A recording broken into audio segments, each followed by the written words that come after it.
और कई अपडेट्स में हमें बताया गया है कि जब तक हमारा बैक ऑफिस में जो इंफॉर्मेशन सही होगी वो वहीं से मिलेगी। इसके अलावा अगर आपको कोई ऐप या कोई प्ले स्टोर पे या वेयर हाउस पे कोई भी एप्लीकेशन ऑन बेसिस से मिलती है तो वो प्लीज आप डाउनलोड मत कीजिएगा और ना ही इसको कुछ मतलब उसमें कोई एंट्री करिएगा या अपना नाम दीजिएगा या मेल आईडी कुछ ना दीजिएगा। पर हमारे जम्मू से एक ऐसे शख्स हैं जो हमारे ऑन पैसिव के फाउंडर हैं, उन्होंने बेचारों ने अब वो गलती कर बैठे हैं। वो एक ऐप से ऑन पैसिव कोई ऐप देखी होगी उन्होंने और उन्होंने अपनी वहां डिटेल भर दी है और वो मुझे फोन कर रहे हैं कि सर अब मुझे बताइए कि ऐसा करना था या नहीं करना था। तो मैंने उसको यही सजेस्ट किया था कि हमारी तो कंपनी के एंड से अभी ऐसी कोई अनाउंसमेंट हुई नहीं है कि हमारी प्ले स्टोर पे आ रहा है या ऐप पे आ रहा है या वेयर हाउस पे कहीं भी ऐसा कुछ अवेलेबल नहीं है। तो ऐसा करने से आपको नुकसान है और हमारी कंपनी को भी नुकसान है। पर मेरा कहने का मतलब यह है कि वो बंदा अब गलती कर चुका है, अब उसका सॉर्ट आउट क्या है और जो भी बंदे कुछ पता नहीं कितने बंदों ने वो गलती की होगी और आने वाले टाइम में और कितने करेंगे, उससे बचने के लिए मैं सर मुशर्रफ सर से ये क्वेश्चन रखना चाहूंगा कि इसका क्या सोल्यूशन है और इससे कैसे बचे, अगर और कर दिया है तो उसका क्या सॉर्ट आउट है। बिल्कुल जी, मैं इसके पॉइंट ऑफ में देखा हूँ क्योंकि बहुत सारे, फर्स्ट ऑफ ऑल तो मैं सारे लोगों को कह दूं कि जो भी लोग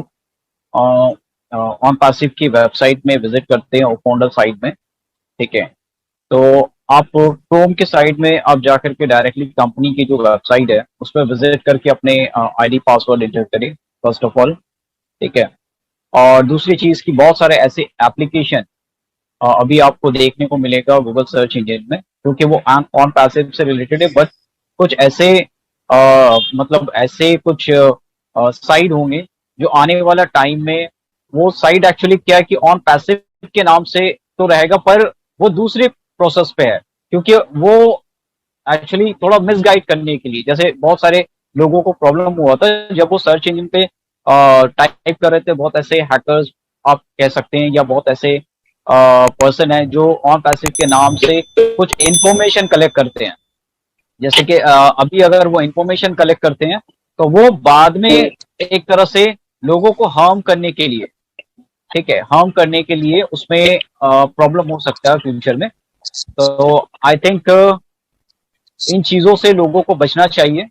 फर्स्ट ऑफ ऑल। और दूसरी बात कि जो इस तरह से कोई एप्लीकेशन, अगर एप्लीकेशन आता है तो आप उसमें किसी भी तरह से एंटर ना करें। बाय द वे अगर आप कर लेते हैं एंटर, आप अपना बेसिक इन्फॉर्मेशन अगर उसमें प्रोवाइड कर देते हैं तो आप उसका प्लीज एक स्क्रीनशॉट लें कि कौन सा एप्लीकेशन है, उस एप्लीकेशन का व्यू आप देख सकते हैं कि वो एप्लीकेशन है क्या, उसकी पूरी डिटेल होती है। और अगर किसी तरह से अगर उसमें कोई प्रॉब्लम या कोई इश्यू आपको दिखता है कि हाँ ये मुझे नहीं एंटर करना चाहिए, ऑलरेडी मैं पे एंटर कर चुका हूँ, तो एक स्क्रीनशॉट लें और एक सपोर्ट जो @ हमारा जो एक सपोर्ट लीगल डिपार्टमेंट जो है, जब आप उसको साइट हमारा फाउंडर साइट जब ओपन करते हैं उसमें एक लीगल डिपार्टमेंट का मेल आईडी है, तो आप उसमें उन चीजों को एक इंफॉर्मेशन के तौर पे आप वहां पे सेंड कर सकते हैं लीगल टीम को, क्योंकि हमारा बैकएंड में बहुत सारे ऐसे लीगल टीम है जो सिर्फ हमारे फाउंडर सिक्योरिटी पे नहीं बल्कि और भी अदर जो एप्लीकेशन है मार्केट में या किसी तरह से हार्म करने के लिए ऑन पैसिव में अगर वो मतलब फाउंडर को मिसयूज करना चाहता है उनकी आईडी को या इस तरह से, तो आप उनका भी एज अ रिपोर्ट आप वहां पे डाल सकते हैं सपोर्ट जो एक लीगल डिपार्टमेंट है वहां पे, क्योंकि बेसिकली हम उस लेवल के हम मतलब कंपनी है कि जो सिर्फ ऑन पैसिव से ही अटैच नहीं, क्योंकि हमारा each and every information as a legal जो हम है वो कंपनी के फाउंडर हैं, और हमें सपोर्ट करने के लिए बैकएंड पे जो हमारी कंपनी की टीम है या लीगल डिपार्टमेंट में, वो हमारे एज अ लीगल इंफॉर्मेशन और लीगल सपोर्ट के तौर पे हमारे वो स्टैंड बैक है। तो आप उससे भी सपोर्ट ले सकते हैं, बाय मेल आप उसको कर सकते हैं। This are the mistake we are doing and this type of application, this type of side run in the market, so please how to manage, how to save to our like our ID and this thing. So आप अगर वहां पे mail भी कर दोगे उनका screenshot एक लेकर के या अपना इंफॉर्मेशन अपना उससे मेल अगर करते हो, तो आपको बैकएंड से सपोर्ट के लिए क्या इंफॉर्मेशन है वो भी आपको क्रिएट करेगा, और जो इनको रन कर रहा है वो उनको ट्रैक करके उन चीजों को लीगल डिपार्टमेंट हायर लेवल पे भी उनको चेक करने की कोशिश करता है। ठीक है, ऐसा नहीं है कि मार्केट में बहुत सारे ऐसे हैं। आने वाला टाइम में बेसिकली एक बता दूं कि आने वाला टाइम में ऑन पैसिव के जितने भी फाउंडर है, जितने भी 1 मिलियन प्लस जो फाउंडर है, उनका एक एक आईडी बहुत वैल्यूबल है, बहुत वैल्यूबल। हमेशा जो आने वाला टाइम में जो हैकर्स है, जो इस तरह से मतलब जो कंपनी के फाउंडर है उसके आईडी को लेने के लिए या आपको नुकसान पहुंचाने के लिए या आपके बेनिफिट को लेने के लिए, ठीक है, आपका जो ऑन पैसिव से बेनिफिट होगा, जो रेवेन्यू होगा, ये आने वाला टाइम में वो एक तरह से उस पर सपोर्ट करके आपको लेना चाहता है, बिकॉज आपके आईडी पासवर्ड ही सबसे मेन है। जो ईमेल आईडी एंड पासवर्ड है, जो ओटीपी के बिहाफ में वो आपको आता है। बट इसीलिए बार बार कहा जाता है, you just please save your email ID, mobile number, please enter the alternate mobile number and recovery email address. तो ये जो कुछ इंफॉर्मेशन है, इसको अगर आप नहीं अपडेट करते हैं और अगर आप इसको फुलफिल करके नहीं रखते हैं, तो आने वाला टाइम में आपको कहीं ना कहीं इन चीजों की दिक्कत होने वाली है।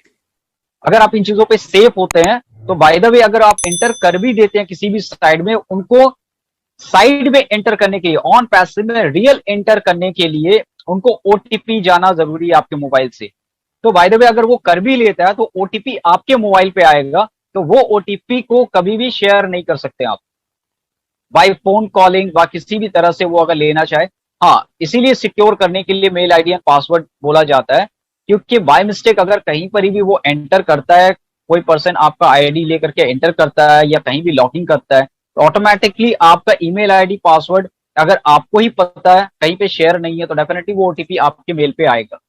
अगर आपने मेल कहीं पे शेयर किया है, तो मैं आप लोगों को ये भी गाइड करता हूं कि कभी भी अपना मेल आईडी का जो पासवर्ड है, अगर आपको लगता है कि सेफ नहीं है या लॉन्ग टर्म से यही पासवर्ड आपने रन किया बहुत सारे लोगों से, बाय मिस्टेक कभी आपने शेयर किया, किसी को भेजा था या बाय मिस्टेक किसी भी कंपनी के साथ अटैच है, तो अपने पासवर्ड को प्लीज चेंज कर दें ईमेल आईडी का। ये बहुत इंपॉर्टेंट इंफॉर्मेशन है, क्योंकि आप अगर अपने पासवर्ड को चेंज करते, email ID password, I am not talking about on passive password,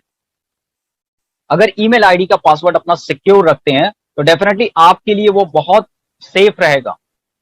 आने वाले किसी भी डिवाइस में अगर मान लीजिए कि कोई आपके डिवाइस से कोई मिसयूज करना चाहता है या कोई दूसरे डिवाइस में लॉगिंग है, तो ऑटोमेटिकली वहां से लॉग आउट हो जाएगा, ऑटोमेटिकली वहां से लॉग आउट हुए जब आप ईमेल आईडी का पासवर्ड चेंज करते हैं। अगर किसी सिस्टम पे भी वो अपलोड करके रहा, अगर कोई मान लीजिए कोई पर्सन आपका मोबाइल या आपके ईमेल आईडी से वो कनेक्ट है या किसी पे बाय मिस्टेक उसमें लॉगिंग है, तो जब आप इसको चेंज करेंगे ऑटोमेटिकली वहां से लॉग आउट हो जाता है। तो आप ये आपके लिए बहुत सेफ्टी है अगर आपको ऐसा लगता है, ठीक है। तो ये आपके हाथ में किस तरह से सेफ रखना है। तो ऐसा नहीं है कि बहुत सारे लोग एंटर कर देते हैं, जैसे जितेंद्र जी ने कहा कि बहुत सारे लोग दूसरे साइट पे विजिट कर देते हैं या उस सारा इंफॉर्मेशन दे देते। डोंट वरी अबाउट दैट, इसके लिए सिक्योर है, क्योंकि आपका पासवर्ड आपके मेल पे आना है। अगर आपको लगता है कि आपने कुछ इंफॉर्मेशन वहां पे डाल दिया या ऐसा कुछ मेल आईडी आपको लगता है कि सिक्योर नहीं है, definitely you can go and change your mail ID password. The simple thing, आप उसको चेंज कर दो एंड रिकवरी ईमेल आईडी आप प्लीज वहां पे डाल के रखो अपने मेल आईडी का, एंड मोबाइल नंबर आप जाके चेक करो गूगल अकाउंट सेटिंग में, आप वहां प्रोफाइल पे कि आपका मोबाइल नंबर वहां है या 2-3 मोबाइल नंबर आपको दिखता है। अगर जो भी मोबाइल नंबर 2-3 मोबाइल नंबर वहां पे दिखता है, please delete all the mobile number and please enter your personal mobile number those you are using that currently now. Okay, जो आप करंट अभी यूज कर दें उस मोबाइल नंबर को आप अपडेट रखें, ठीक है। So these are the thing and don't worry about that. Jiten ji, please let's continue that. Thank you. जी सर, बहुत बहुत